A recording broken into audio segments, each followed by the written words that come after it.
Okay, welcome everybody to SD Radio episode 11.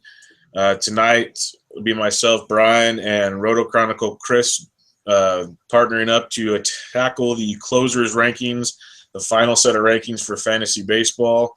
How are you doing tonight, Chris? I'm good. Looking forward to finishing up these rankings and getting the season going. Yeah, no, it's like I said with Nick last week on the starting pod. It's nice having games on. There's actually stuff to talk about, as we're going to talk about here shortly. It's not just speculation as much anymore, as we're actually getting results, and drafts are coming up, and before you know it, the season will be here. Speaking of that, this is off the topic, when's your first draft? I got my dynasty draft on Saturday, and it's my favorite league, and I actually won it last year, and I got a pretty good set of keepers this year. I'm really looking forward to it. I really love this draft and this league that I'm in. Nice, good. Yeah, no, it's that time of the year. With that being said, let's tackle some of the latest MLB news over the last 4 or 5 days. That it's kind of the stuff I just cherry picked from your daily notes that you've been providing on sportsdegens.com that I find useful every day. I know some other people do, and hope more people keep finding it useful because it's good. Like Cliff Notes, quick little deals to let you know what's going on. This is a big one that came out a couple days ago. We'll start right with that. Johnny Peralta, ligament injury in his hand and his thumb, I believe, is going to be out. I believe it's 4 to 6 months. It's a huge blow to the Cardinals. Not really anybody directly in sight for that role. I know there's already chatter of different trade options and in-house options for now. 2-3 days too late on picking up Ian Desmond, which would have been a phenomenal fit for $7 or $8 million. What's your kind of take on the shortstop position for the Cardinals, with real baseball as in your division and fantasy kind of impact for the season?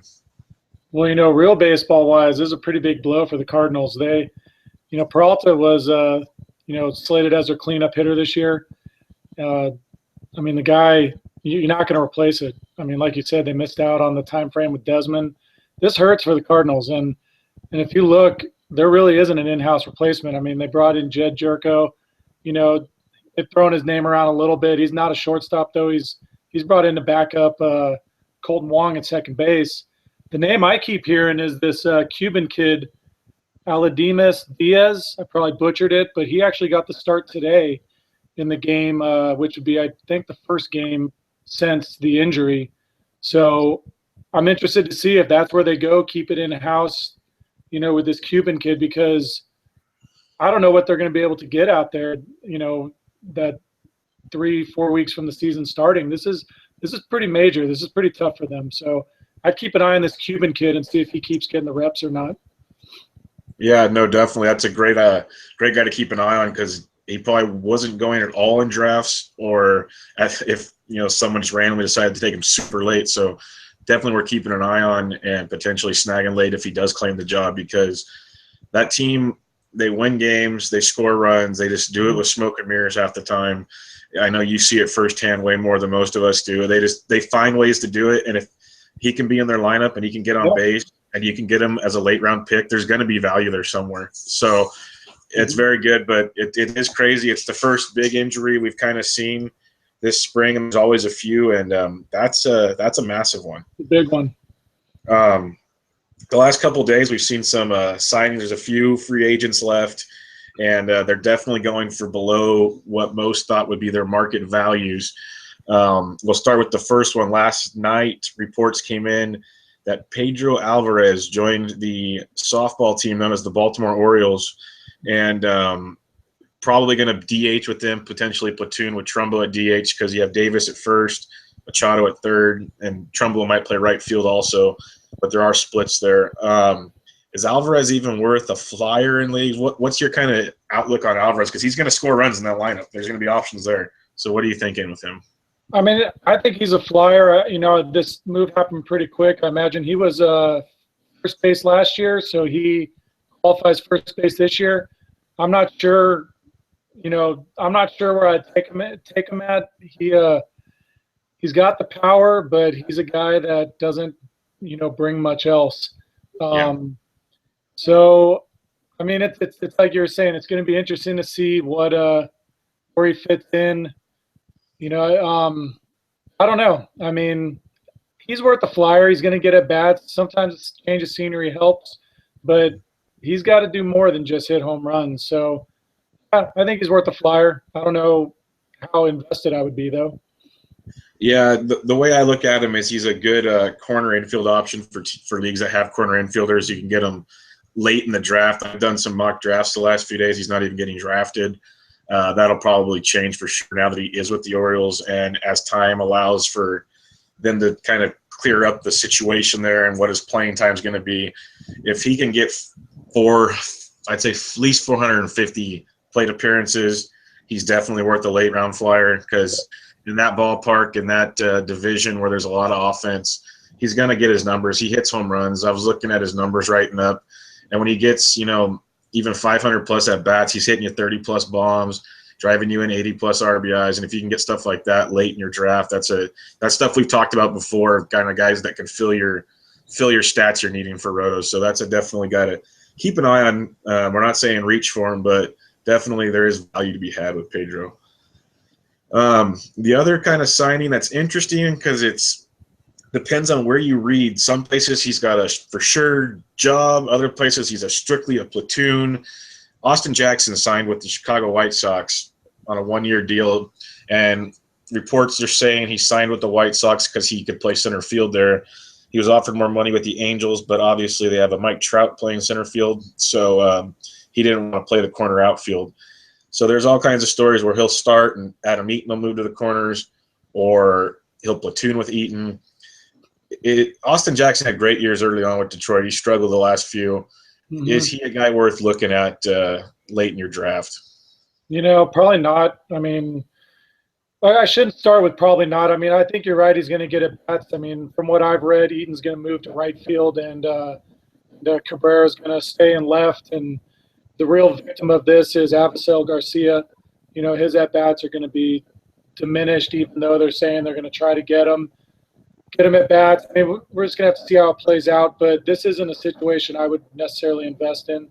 I think Jackson's best days are gone, and I want to say he got brought in for defensive purposes more than offensive purposes, because he is the best defensive outfielder of the bunch now, and in real life baseball, that's more important, sometimes than what we look for in fantasy stats. So I think Avisail Garcia would have been the one that would have been the one that everybody was looking at for stats fantasy wise, but I don't see Jackson being that kind of player for your fantasy team.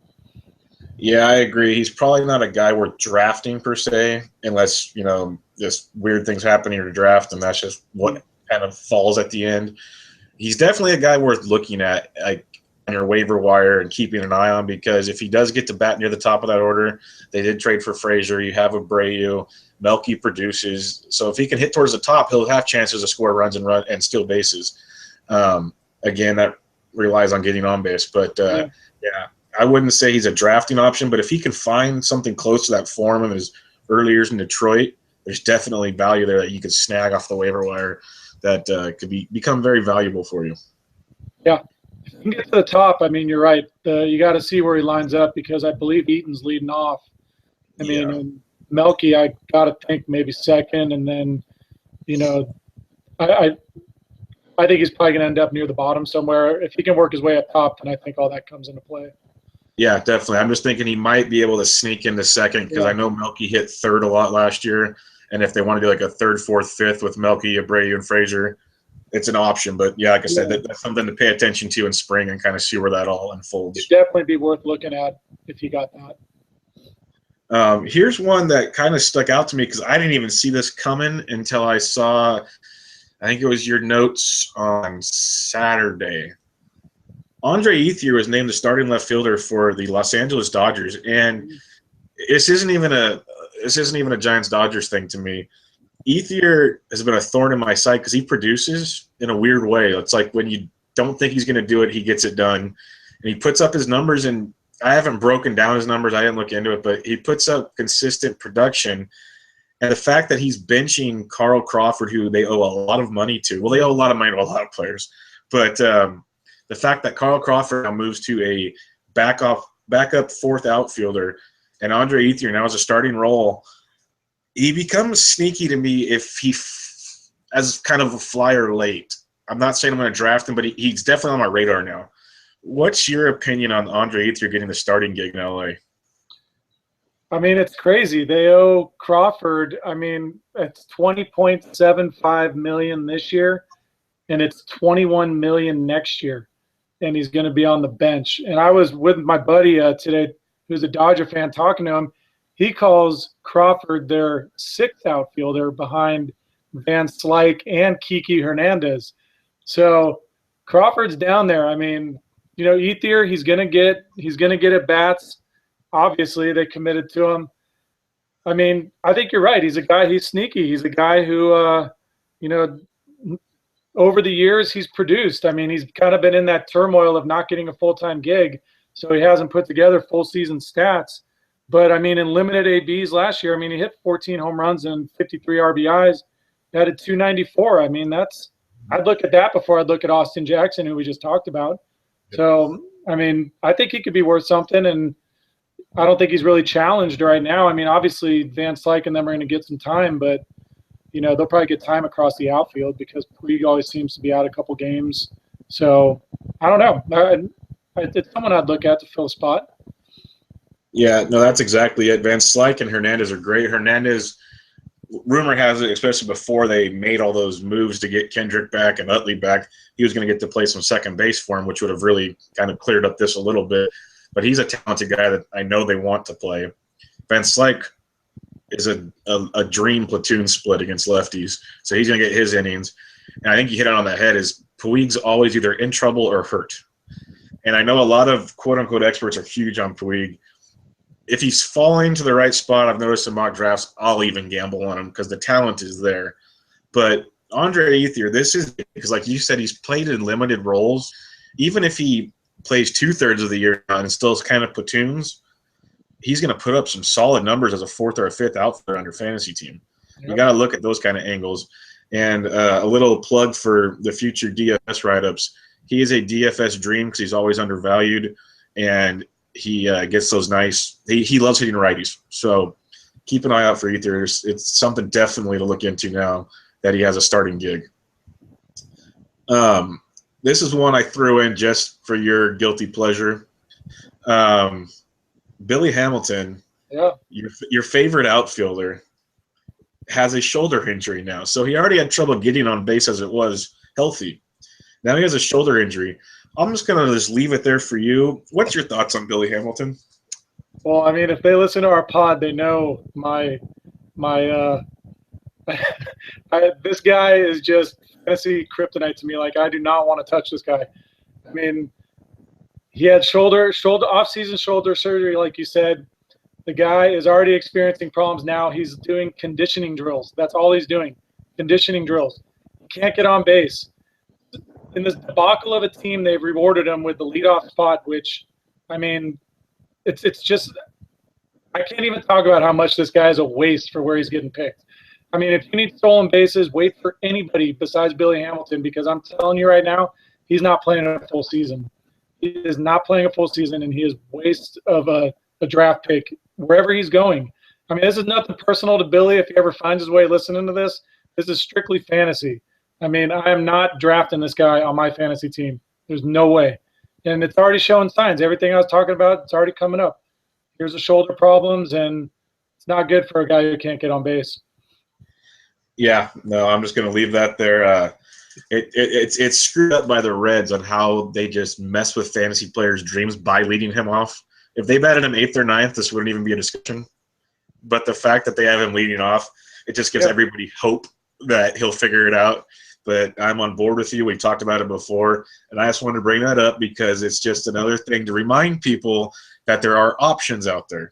Just watch it unfold. This is not going to be a good year for Billy Hamilton. Yes, and people, if you do listen, and Billy Hamilton is an all-star MVP candidate, you know Chris at Roto Chronicle, and you can feel free to hit him up at any time. I will take the odds on that, and if it ends up being that way, I have no problem. admitting I was wrong, because I am that confident that that's not going to happen. Yeah, I'm with you there. Here's one that hits my backyard a little bit, and I'm not panicking yet because the more I read about it, it seems like it's just all precautionary because of a postseason workload. But Johnny Cueto already skipped his first start, and reports are he's fine and everything. But is this any cause for concern? Is this any cause for concern for Cueto?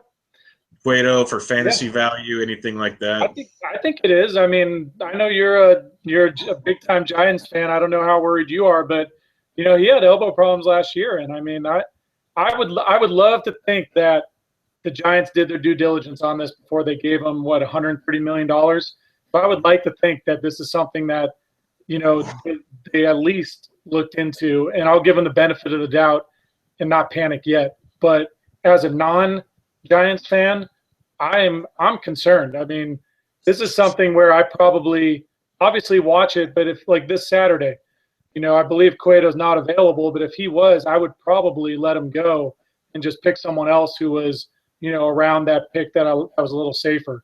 So this is concern for me, but I would like to think the Giants knew about this before when they did this.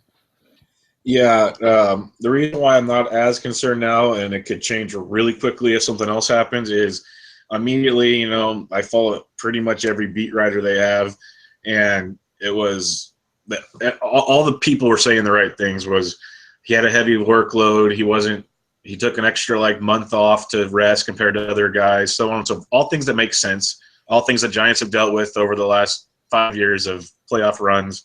They know how to deal with it. So as long as he comes back and starts making his starts and things are back to business as usual, I won't be as worried. But there's definitely a flag raised to keep an eye on now, because they signed Jeff Samardzija. He hasn't missed a start. He's looked great. I'm not even trying to be a homer. I'm high on what I've seen so far, and it's only been – I know it's spring training, and I told people 1,000 times on our last pod, do not overestimate and overlook and over-exaggerate starting pitching stats in spring training, because majority of the time they're just working on things, and so the best of the best can get shelled for no reason. But I am very happy with what I've seen. Now I just need to see it from Cueto.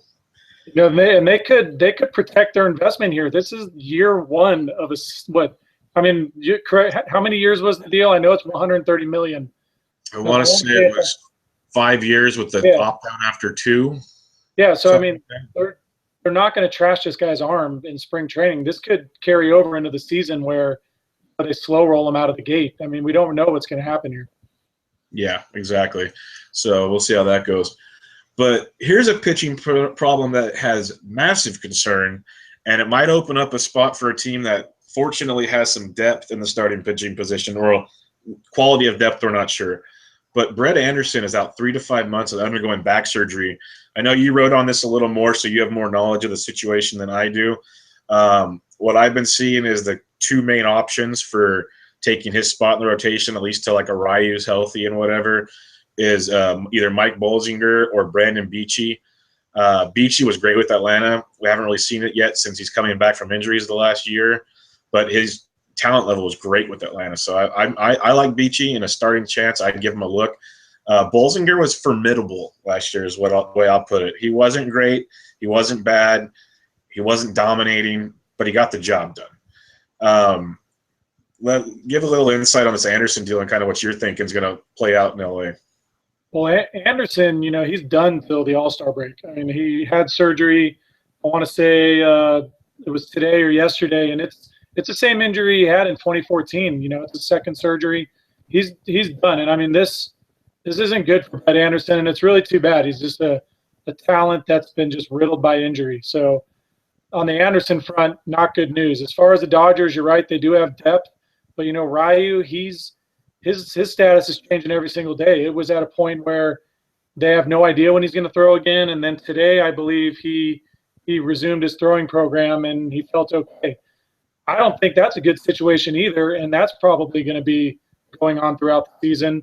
And you named Bolsinger and you named Beachy, and I think they got Zach Lee, who they've thrown the name around, and Brendan McCarthy's due back from Tommy John in the middle of the year. the back end of this rotation is just a mess right now. I mean, it's like you said, they have depth, but it's the quality of it, and you're just gonna have to see who wins the job. And I mean, Beachy, I think he's had 2 Tommy John surgeries already. I think he was coming back from one and then got another. So they're, the Dodgers aren't going to just go down without a fight, so they'll figure something out. But as it stands right now, it's pretty hairy on the back end of that rotation right now.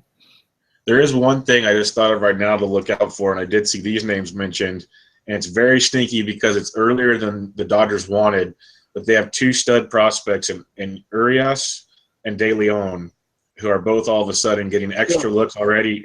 Urias, I think, is pitching – I might be butchering that too, but he's pitching Friday, I believe, for the Dodgers. He's actually starting that game now.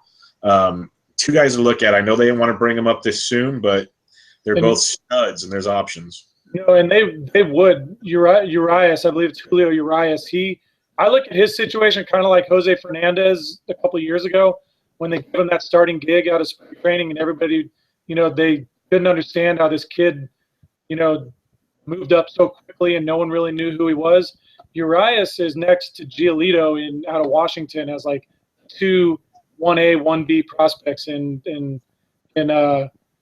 for pitching, and that is a great point to keep an eye on that name because, he's in the news every day about what he's doing, and trust me, Dodgers would not be afraid to try something out if they had to.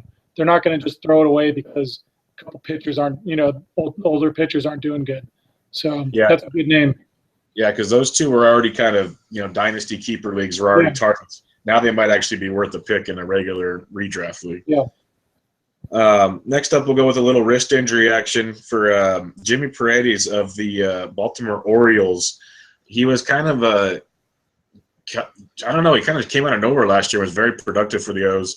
Buck Showalter loved him. He was getting full-time action. Most of the spots were taken, but I was pretty sure he's like a utility infielder / I can play in the outfield. But he seems like this wrist injury is a little more serious than initially thought. What's your thoughts on Paredes?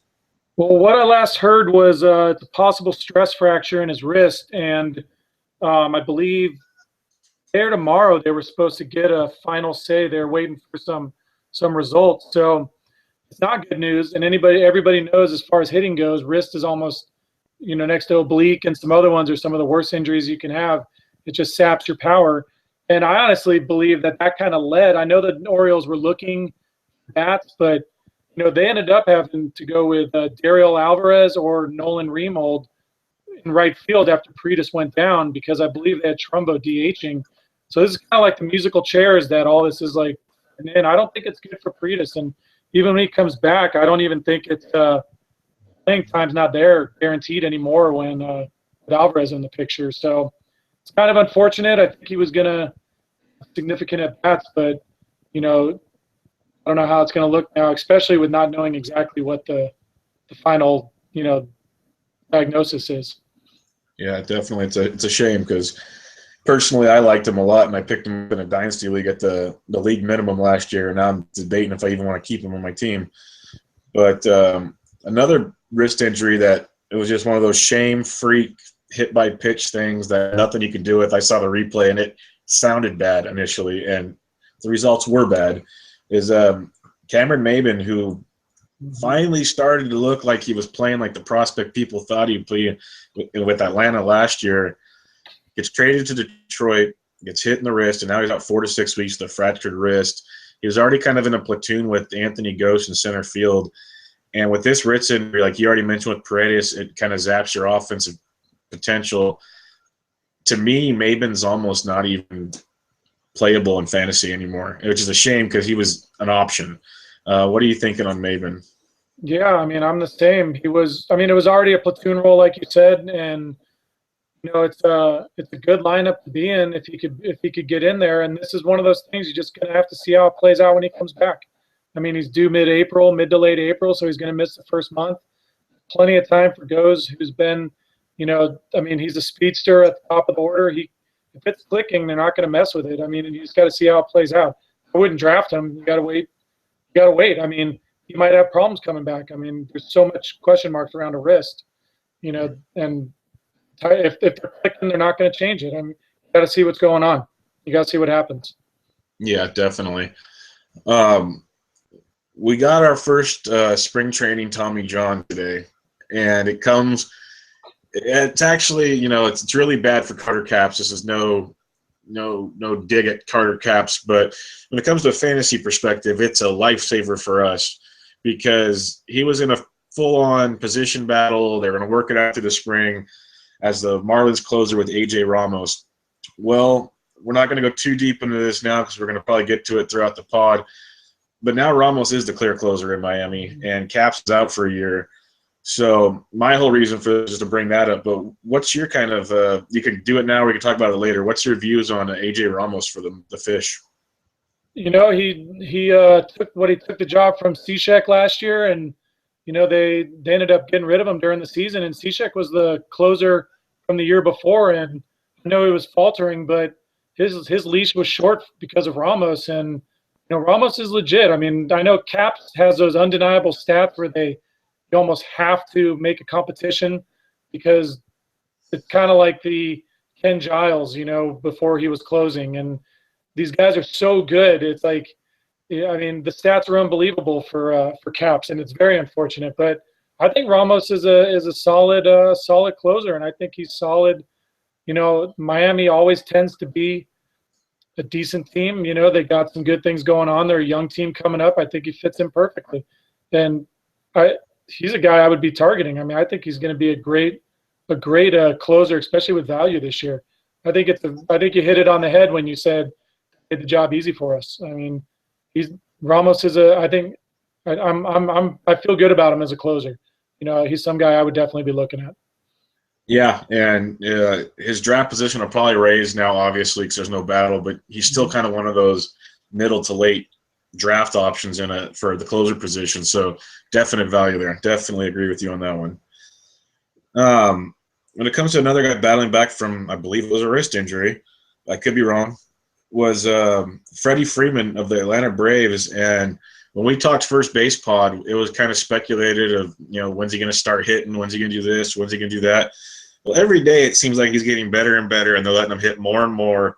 And I hate it because he's on such a bad team with the bad lineup around him. But his fantasy value is rising, in my opinion, because now that health was the biggest thing with me for him because he produces. What are you seeing with Freeman?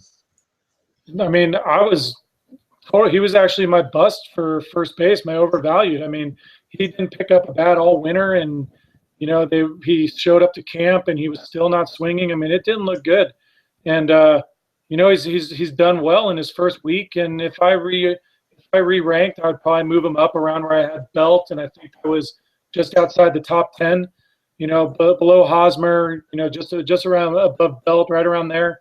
And he could end up being tremendous value. I mean, if he can put the whole season together, if this isn't just a week, who knows? I mean, the lineup's going to be crap. I mean, you can't always draft just based on lineup, but his stock is rising. There's no doubt about that. The wrist, I still hate it, but if he can prove me wrong, he could really be a solid pick. But and his stock's going to keep going up if he has a good spring, and he might not hold as much value in later drafts also. So we're going to have to see what happens this spring if he can keep it up. Yeah, definitely. One shortstop for a very thin position is Jimmy Rollins, who the White Sox signed and gave him an invite to camp and chance to make the team, and now it's pretty much already been decided he's going to make the team unless something happens. We kind of all know what we're going to get with Jimmy. He's not the Jimmy of old, but heck, he went yard today, and he's going to produce decent numbers and get him late in a draft. Is Jimmy Rollins worth a shot at shortstop for you? I mean, it just depends. It is short. I mean, he's going to get, 13 home runs, 12 stolen bases last year, so you could probably bet on 10-10 again at least. The average isn't there anymore. The only problem I have is that I feel like he's a placeholder. The White Sox have a kid, Tim Anderson, that's a solid shortstop prospect, one of the top in baseball, and there's not much standing in the way of him making it. And you could see something around, if Jimmy's not doing it, they could go to Anderson. I mean, I don't know. But to start off, I mean, honestly, I'm probably not going to draft Jimmy Rollins. If you find yourself in that position later, I mean, he's on the fence for me. I don't know. I'd probably personally, I'd probably stay away from him because the average is just too low to get 10-10. I mean, I'd probably stay away from him. Yeah, I agree. There's potential there. It depends on where he sits in the order, and that's kind of what we said about Jackson as well in Chicago. Yeah. I think there's other shortstop options later in the draft I'd rather gamble on. Like I spoke on the pod that I'm big on Ketel Marte for the Mariners, who just got named as the number 2 hitter in that lineup, which makes him move up the ladder even more for me. There's guys like that I'd rather gamble on late in the draft at shortstop. We're going to end it with this one. Giancarlo Stanton is already missing time with knee soreness. They're saying it's a precaution, but you wrote about it in your daily notes. First thing popped into my mind when I saw it on Twitter. The guy seems to always get hurt now, and it's scary because you have to take him so high, and you know the talent's there, and if he plays up even 3/4 of a season, he's going to hit you 40-plus bombs. He's going to get you the production, but is it even worth gambling on anymore on taking him in the first round? Well, I mean, it depends on where you are in the first round. I mean, top 5 pick, which he's probably going around there. It's one of those situations where if you're drafting today, you're worried. I mean, you don't know how this is going to happen. If your draft waits till close to when the season starts because you like to see how everything plays out, you got a lot of time to see how this goes. Right now, I think there's too much talent there to pass it up. I mean, the guy is game-changing, but he is also one of the most frustrating, probably first-round picks you'll ever pick because it's just – and it's not even crazy injuries. It's just nagging injury. I know he got hit in the face last year, but it's just things like that. I mean, it's just over and over and over and over, and you got to invest so much. But right now, I would probably still take him as if nothing was going on, but I am worried about it. But if I was drafting later, at least I see the situation play out. But, man, I mean, I still think he's a first-rounder, but I'm nervous about it if I'm picking early. Yeah, no, that sums it up for me too, and that's one reason why, especially in my higher stake drafts, I try to wait as long as possible, and it's not feasible, especially to make a date for everybody to work, and I do a bunch of drafts, and it's just not possible to have them all late, but that's one of those, it could be a precaution, and a week before the season we find out everything's fine, and he's going to play the whole season, yada, yada, and then his value's there. But if it was today or tomorrow, I don't know if I could do it. It's tough. I mean, it's tough. Very much. Well, we could sit and talk news all day. Let's get into the closers portion of this thing. Was with the whole intention of the podcast was the closers rankings. Let's kick it off like we've done every other pod. What's your philosophy on the closers position for fantasy baseball? My philosophy is it's kind of like it's you've heard me say it over and over. This is something I wait on. I mean, I'm not going to have most of these top guys on my team. A lot of these guys who are top guys weren't the year they were drafted, and then they became a top guy during the season. So I think there is a lot of value in this position, especially because you really are just looking for one stat. So the other stuff is bonus and it helps all around, but you'll take anybody who gets saves during the year. So I don't necessarily I won't have like my first closer I chose last year was Familia, and I drafted him in like the 25th round or something, and now he's in the top 5 or top 10, and that's what I mean. Like, this is a position that I would wait on until they're flying off the board, and then I'd be grabbing one of the second tiers or lower closers. Yeah, no, I totally agree. I like to compare it to almost like a kicker or a defense in fantasy. I'm not saying punt the position, but I'm not a huge fan of overreaching for the position, because if you're going to get one of the top level closers, you're going to have to take them in round 6 or 7 in some drafts. And to me, I just can't take one that early. Some people do, and they love it. My opinion is if you take one that early, you better take a second one that early to lock up the position. Otherwise, you kind of wasted you just wasted your pick in my opinion.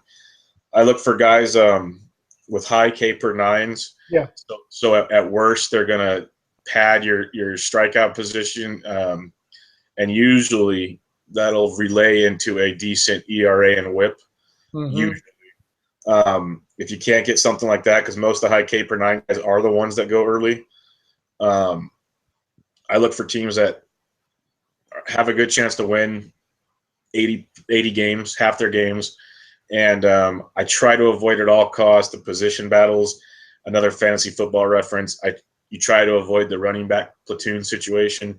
Try to avoid that with closers. And there's a lot more of those than normal these last few years.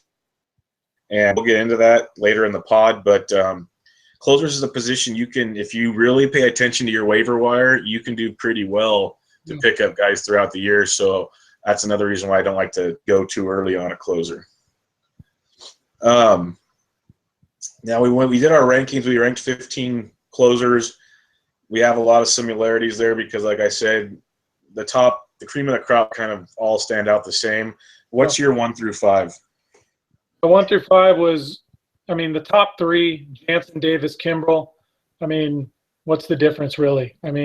You hit it on the head. 8 per 9 to me is the most important stat, and I think everything builds off of that. So these guys are all their K per 9s.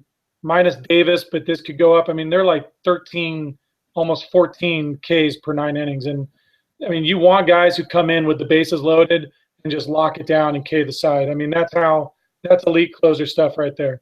And those top 3 are just like any of the 3. You could go any way. If you're a Royals fan, you're taking Davis. If you're a Dodgers fan, you're taking Jansen. And they can go in any order.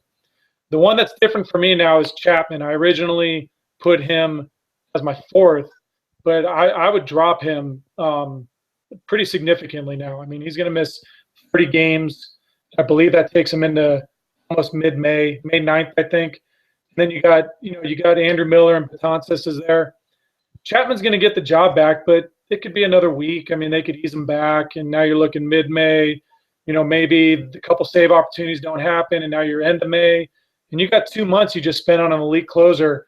And so I would probably drop him significantly, probably down to the bottom of my top 10 just based on time.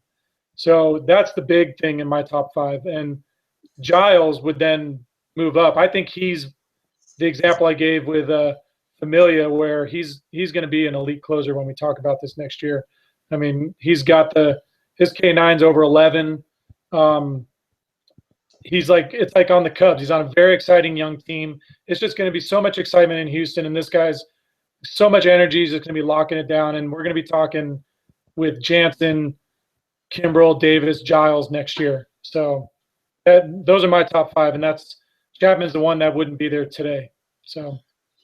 Yeah, no, I can't argue any of that because I went Wade Davis, Familia, Kenley Jansen, Ken Giles, Craig Kimbrel. If I somehow got any of those 5 to fall to where it's in my quote-unquote acceptable draft range, I would not complain one bit.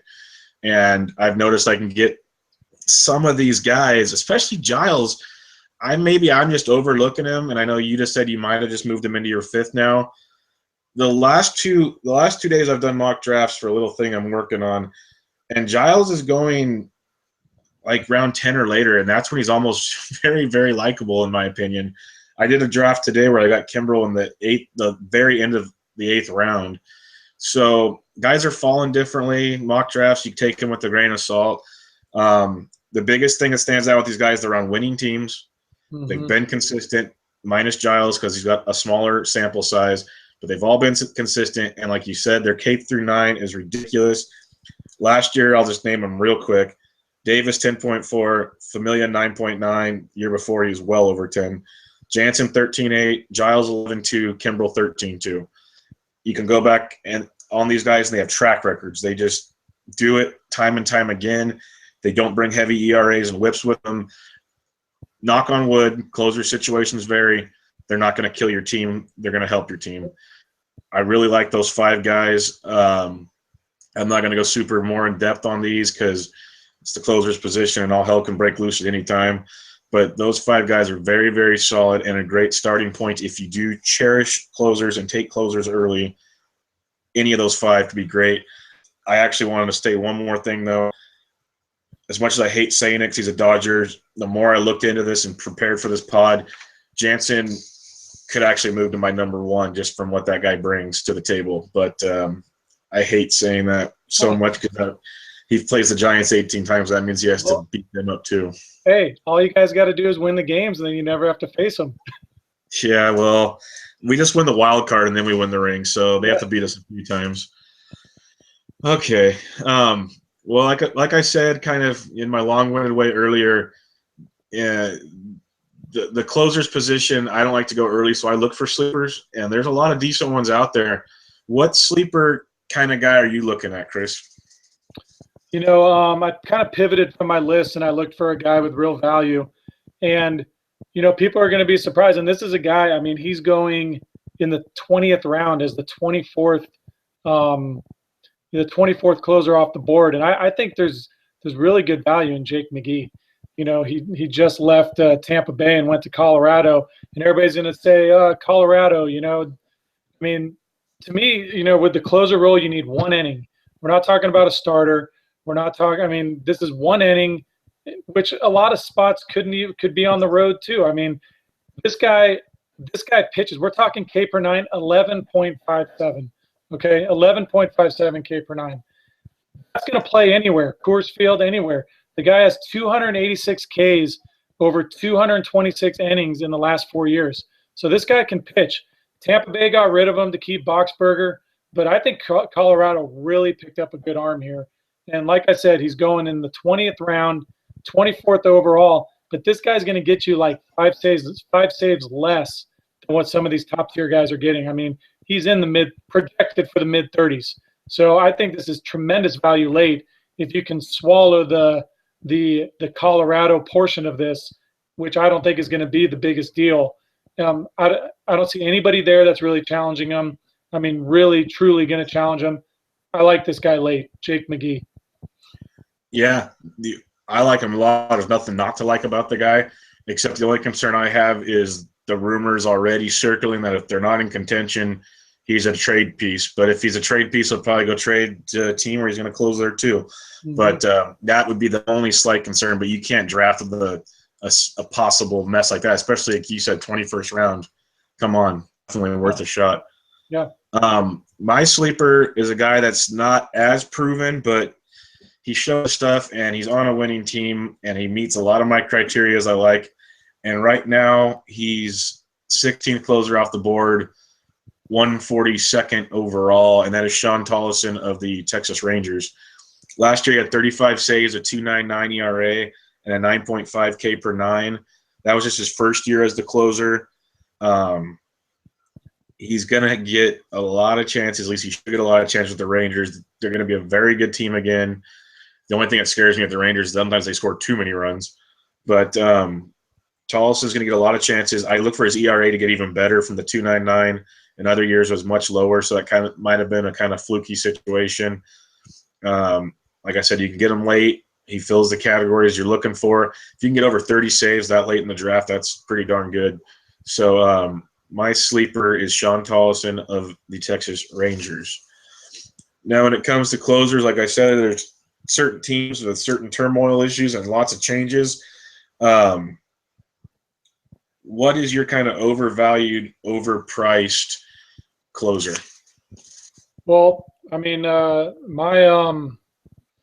overvalued one, I believe we have the same one that's on the sheet, and that's Jonathan Papelbon from Washington. You know, with this guy, I know he's good. I mean, he had a 2.13 ERA last year and a 1.03 WHIP.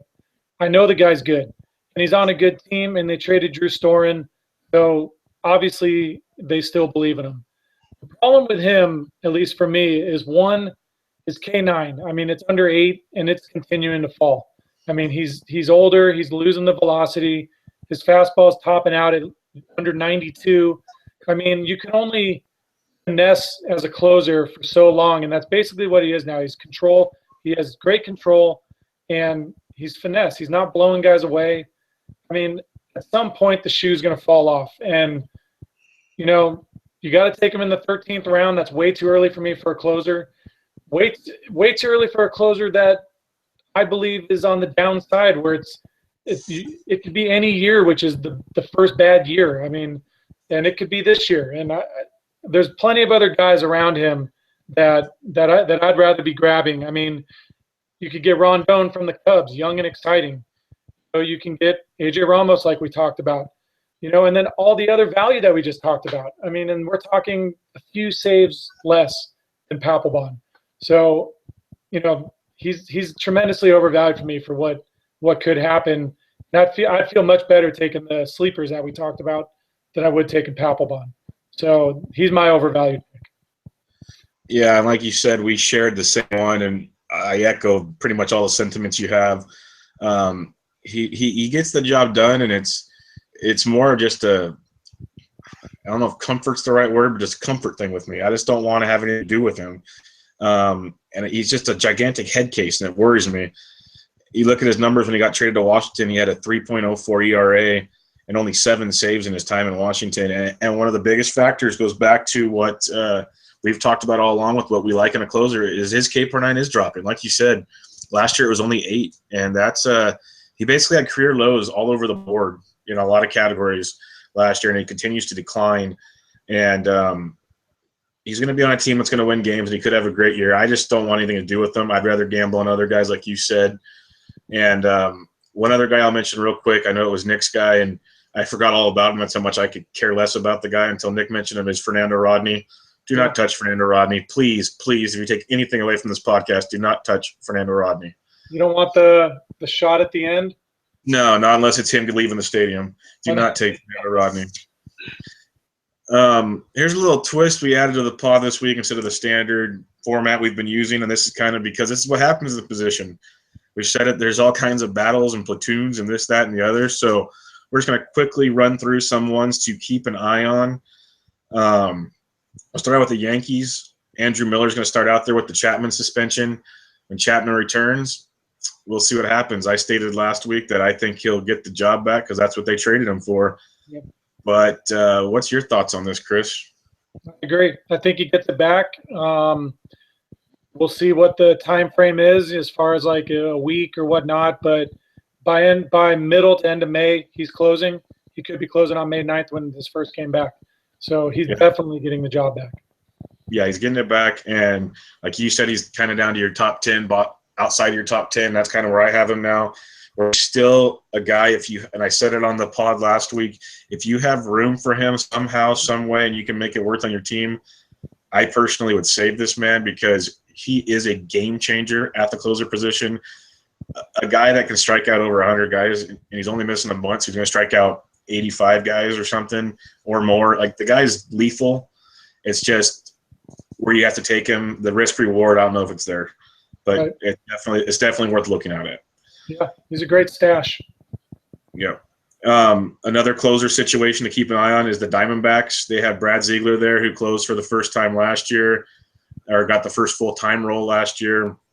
And they said it's his job, but they did sign Tyler Clippard, who's a big-time closer in waiting potentially. What's your thoughts on that situation? Do you think there's going to be a change? Is it worth gambling on Ziegler, or just stay away? I think Ziegler's, I'm okay with him. I think he's the guy. They've come forward and said it. He had 30 or 32 saves last year. Clippard's great setup guy. I know he was before. I don't know. I think that role it's going to play out really good. Arizona, they're looking for a lot this year, and Clippard to Ziegler, unless Ziegler does something to lose it, I think that's what you're going to see, Clippard to Ziegler all year long. So I would draft Ziegler with confidence that I'm going to have him as a closer, and I'd be drafting him later if I wanted saves. I don't have any issue with that. Okay, good. We'll stay in the NL West, and we'll talk about the San Francisco Giants. We're going to start the year out with Santiago Casilla as the closer, and he's been able to do the job when called upon. He gets it done, but it's just I don't know how short the leash is. There's so many different rumors going around in that scenario. He has Sergio Romo, who closed great for the Giants for one of their World Series runs, and a guy I'll talk about later in Hunter Strickland, waiting in the wings as well. Casilla is one of those guys for me. If he's available late, it's worth the gamble. But don't be surprised if he's one of those. It seems like every year the Giants is one of those waiver wire save situations as the season goes on.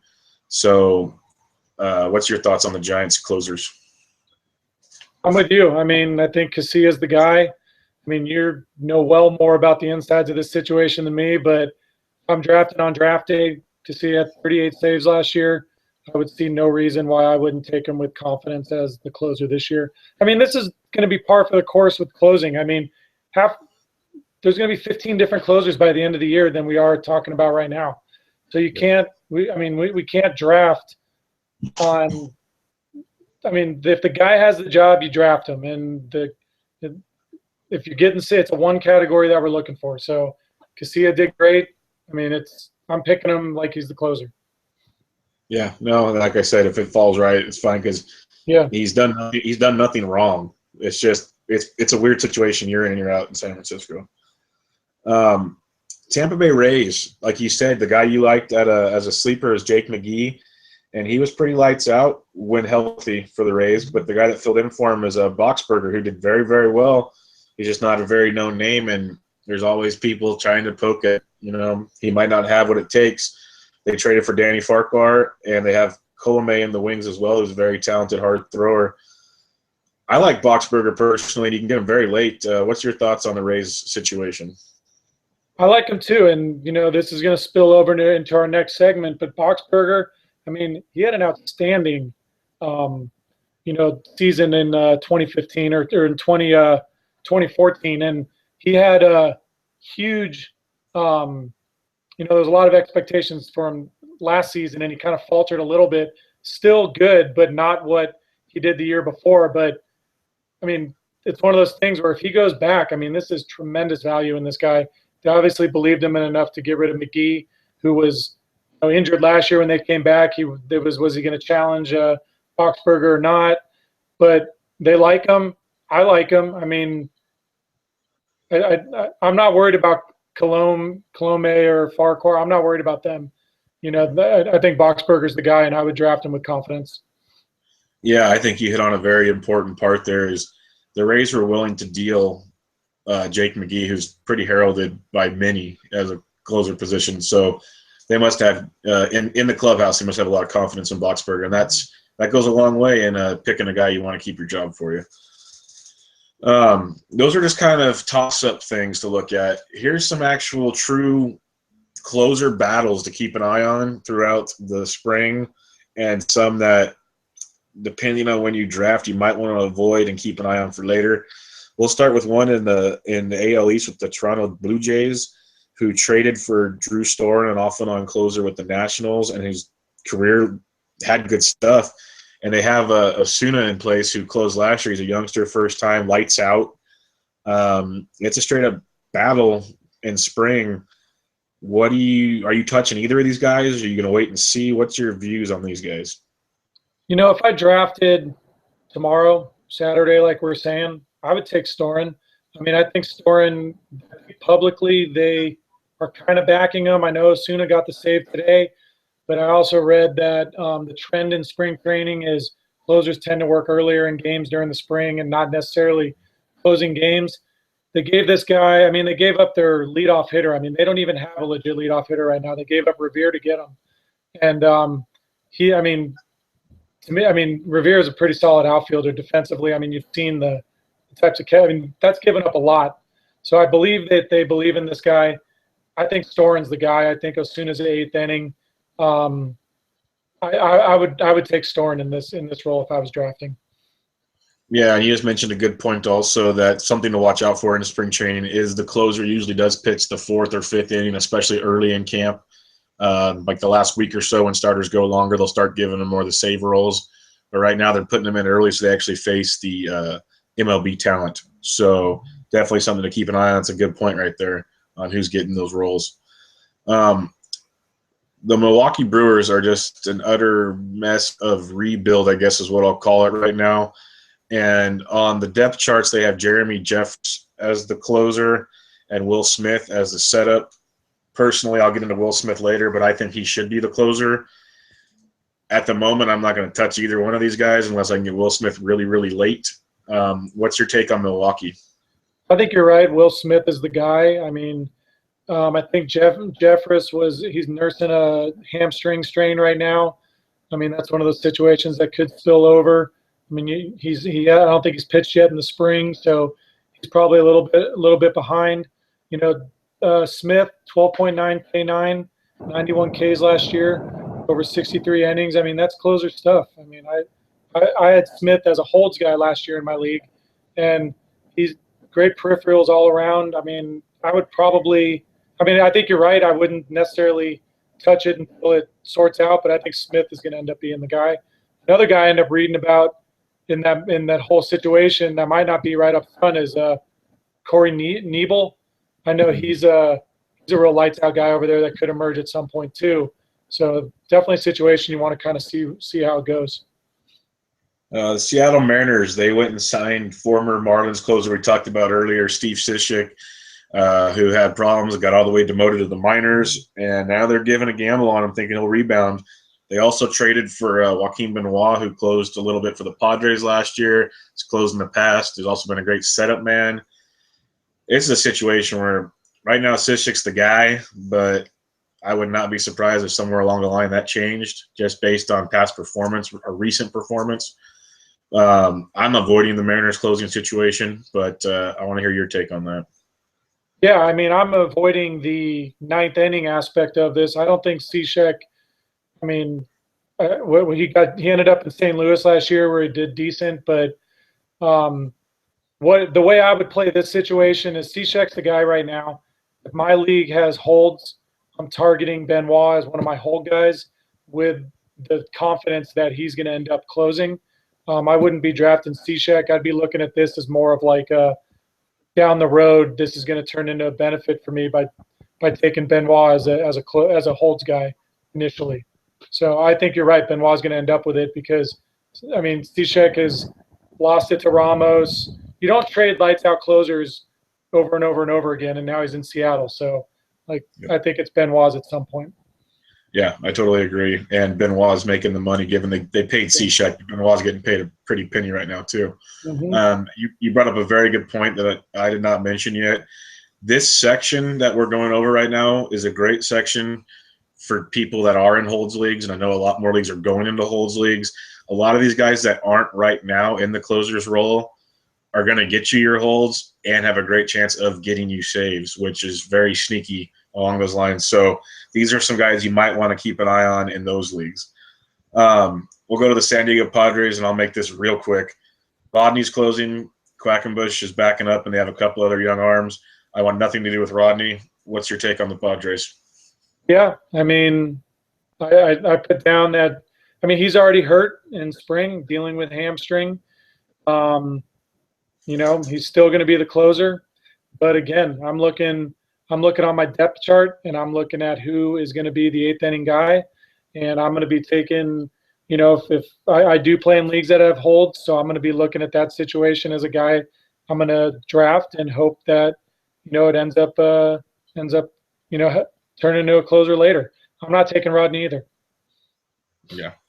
One closer situation that is a gigantic mess is the Philadelphia Phillies, who their team seems to be a mess the last few years anyways. And right now they have David Hernandez, former Diamondback, as their closer. And sure, he had potential one day, but he really never got to showcase that potential they're trying to sell you on.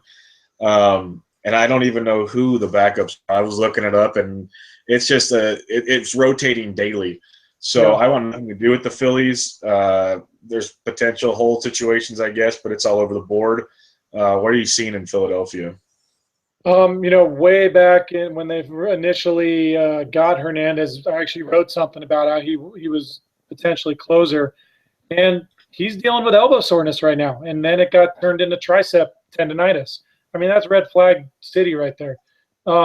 Situation you're watching. I mean, I read that Andrew Bailey, Mujica, and Ferreri all former closers are on that. I mean, who knows what's going to happen there? So I'm not drafting anybody off the Phillies because Hernandez looks. I mean, I'm just staying away, like you're saying. I mean, who knows what's going to happen? Yeah. And the last team we'll talk about is another massive rebuild team, and it's the Cincinnati Reds. And right now they have J.J. Hoover penciled in to close. He's not bad, actually. He's been okay, but nothing special. He's not going to light the world on fire. Yeah, Tony Cingrani, who they've been trying to start, trying to release, trying to start, is all over the place. Jumbo Diaz, so many other people. Yeah. If I had to take a flyer, I'd actually maybe take a flyer on a Cingrani in like a holds league because he's got that lefty potential that's going to be a matchup guy and maybe get a look. But all in all, another team I want nothing to do with would be the Reds closing situation. Yeah, I feel the same way. I mean, Hoover's the guy. I mean, these are the ones that we talk about. They're going to be different by the end of the year. And who knows what's going to emerge. Cingrani, that's a good name to throw out there. I mean, they've always kind of wanted him to step up and be a little bit more. So who knows? Maybe we see it. Yeah. Okay, we'll transition, and we kind of mentioned a few guys already. Let's get in a couple keeper, closer / reliever guys because, some of these guys aren't going to be closers. Give us a couple closer keepers you're kind of keeping an eye on. Well, what I did here was these are guys you'll just find later that I think are going to be, they're not in the elite tiers. They're being drafted 20th round below. But I think these guys are going to provide value that you're going to see in the higher picks. So, the guy I talked about earlier, Jake McGee, I really liked him. I think people are just brushing him off because of Colorado. So I think that, he has the tools. If you're striking people out in Colorado, the ball's not going over the fence. And this guy strikes people out. So I like him. Again, Drew Storen, I think he's a good, great team, great situation. Yes, he has Osuna, but that doesn't always mean that's going to be taken over. So, I mean, I like Storen. He's finally the guy, gets to prove it. He's out from underneath Papelbon. And then finally, the guy we just mentioned, Boxberger. This guy's one season removed from a tremendous year. And this is what I talk about when I say I'm waiting. I mean, all these guys going late. All these guys would be great, the keeper or late round value or however we want to say it. But these are guys that are I'd be looking at later to give the value that I'm passing up earlier, if that makes sense. So yeah, totally. Totally agree with that. My first guy is technically in my top tier. He's my 4th overall. Like I said, he's somehow falling in drafts. I don't know, missing something here. But when it comes to like a keeper possibility guy is Ken Giles. I think he's so young, so talented, and I don't think we've even seen the best of what he has to offer. And he's going to be on a very good team now with the Astros. They should be good for a few years to come. My second guy I kind of mentioned earlier was Hunter Strickland of the Giants. He didn't light the world on fire, but he wasn't bad last year at the 2.45 ERA and an 8.8 K per nine. His K per nine was much higher his rookie year when he's reaching back and throwing, but he also got hit a little bit. The stat that I really look out at is in 51 in the third innings, he had 50 strikeouts to only 10 walks. And for a young kid trying to figure it out, that's a very big thing to me. My other guy would be Will Smith. Will Smith of the Brewers. We kind of mentioned him also. His numbers last year were amazing. 7-2, 2.70 ERA, 63 innings, 91 Ks to 24 walks, and 63 in the third innings is just ridiculous. It comes out to 12.9 K per nine. His last 3 years, K per nine were 11.6, 11.8, and 12.9. He just dominates and has really good stuff. And like I said in the deal, and you agreed with me, I see him as the closer by the end of this season, if hopefully sooner than later. I would gamble on him even this year as a late round pick, hoping he gets the closer's job. I think Will Smith's a sneaky good pickup to have. Really high on Smith, and you can get him at the end of the draft or on the waiver wire. So keep an eye on Will Smith in Milwaukee. When it comes to prospects, reliever prospects are all over the board. We're going to do this real quick. I just have one, and it's going to be one, and I was surprised I actually saw something on him the other day. He's actually being talked about, which kind of bums me out, is Silvino Bracco of the Diamondbacks, right-handed pitcher. He's a small little guy, 5'10", but he brings it. He's from Venezuela, 23 years old, pitched in high A and double A last year where he combined for a 1.78 ERA. Here's where one of my things I look for, a 13K per nine, a 73K to 10 walk ratio, and 19 saves in 50 innings pitched, 50 and 2/3. He got a little stint in the bigs last year even with a 1.46 ERA and a 12.4K per 9 and 12 innings. Throws a four-seamer, a cutter, a slider, and a changeup, and a curve. He has 5 pitches, which you don't see very often, which almost makes me think they might want to transition him to a starter because you don't see a lot of closers with that kind of repertoire. But he's basically unhittable in A and double A, and they're already talking about a potential spot on the bigs this year, not even going back to the minors. He's a guy to check out. In his minor league career, he has a 1.52 ERA, 221 Ks to 26 walks, and 148 innings pitched. The kid is really good. He's small, throws hard, so you never know. You might get that massive Tommy John surgery. But I think he could be one of those guys down the line after Ziegler and Clippard's contracts are gone where he could be their closer. Keep an eye out for Silvino Bracco of the Diamondbacks. Well, that'll just about wrap it up on the Closers Pod, the updated news. Any last bit of info you'd like to leave us with, Chris? Just wait. Half these guys probably won't even be closing by the end of the year. So if you're going to spend a high draft pick on these, it's like you said, better make sure you go after it because, you're going – I mean, yes, these peripherals are good, and yes, they help you out. They do. I'm not going to deny that, but I'm going for one stat when I'm drafting a closer, and that is saves. And there is tons of value late with some decent guys. So I'm waiting on closer. Wait. Yeah, and like I said, I echo those. And that's the thing I'm going to drive home. If you are going to go early, I'm talking like before round 10 early, make sure you get 2. Don't just mess around and get 1 because then you're not helping yourself, in my opinion. Get 2 dominant guys. Otherwise, wait. And I know Chris wants to wait even longer than round 10, and I understand that completely. There's a lot of options, and it's definitely one if you can play the waiver wire, play the waiver wire. There's options there. I'd rather load up on bats that can help me now, starting pitchers that can help me now, because Chris said it best earlier. In reality, they might have good K per nines and everything else. They're only helping you in one category out of the 5. So you got to remember to not put too much weight on your closer. They help, but they're not the end-all be-all that a better starting pitcher would be or a better position player would be. So keep that in mind. Like always, thanks for listening. You can catch us on Spreaker, on iTunes. Subscribe, get all the latest up-to-date information. If you have any other pod topics you're interested in, write-up topics you're interested in, let us know. You can find us at the Sports Degens on Twitter and sportsdegens.com. We will be back with you shortly with episode 12. But as always, thank you for listening to episode 11, the Closers Preview Fantasy Podcast Edition. I am Brian B. Dientrich, and thanks for joining us, Chris. Thank you. Take it easy. See you guys later.